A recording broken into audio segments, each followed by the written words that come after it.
I help people just like you find inner peace. If we're being honest, we both know that you are way harder on yourself than you are on other people, and that you expect so much more of yourself than you do of any other person. And it's because of this inner voice, this inner critic, that's always judging and criticizing and making you feel bad about yourself, as though in some way you're not measuring up, or as though in some way you're not good enough. But you are good enough. And even right now, your inner voice is probably saying, but no, that's not true. I don't do that to you. But it is true, and I can prove it. Has there ever been a time when you wanted something, maybe it was a new job or a promotion, and your inner voice was telling you that you weren't going to get it, but you did?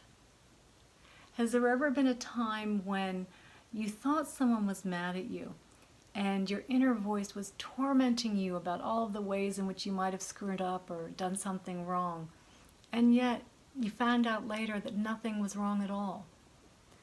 Or has there ever been a time when maybe in a moment of despair, your inner voice was telling you that you weren't lovable, and yet plenty of people love you?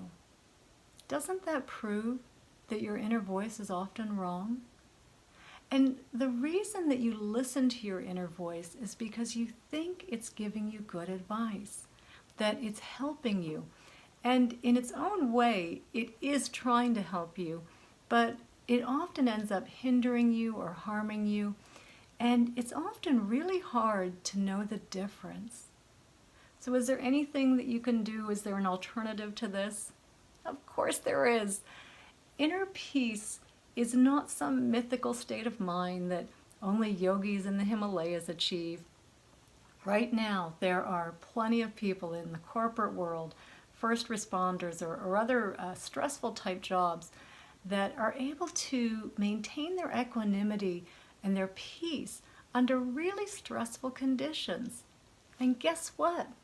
They are no different than you. Inner peace isn't something that other people achieve. It's something that you can have as well. And I would love to help you do that. So the first thing that we need to do is to get you signed up for my newsletter so I can send you a de-stress meditation video that will help you start understanding the principles for taming this little voice, this inner critic, so that you can have inner peace too.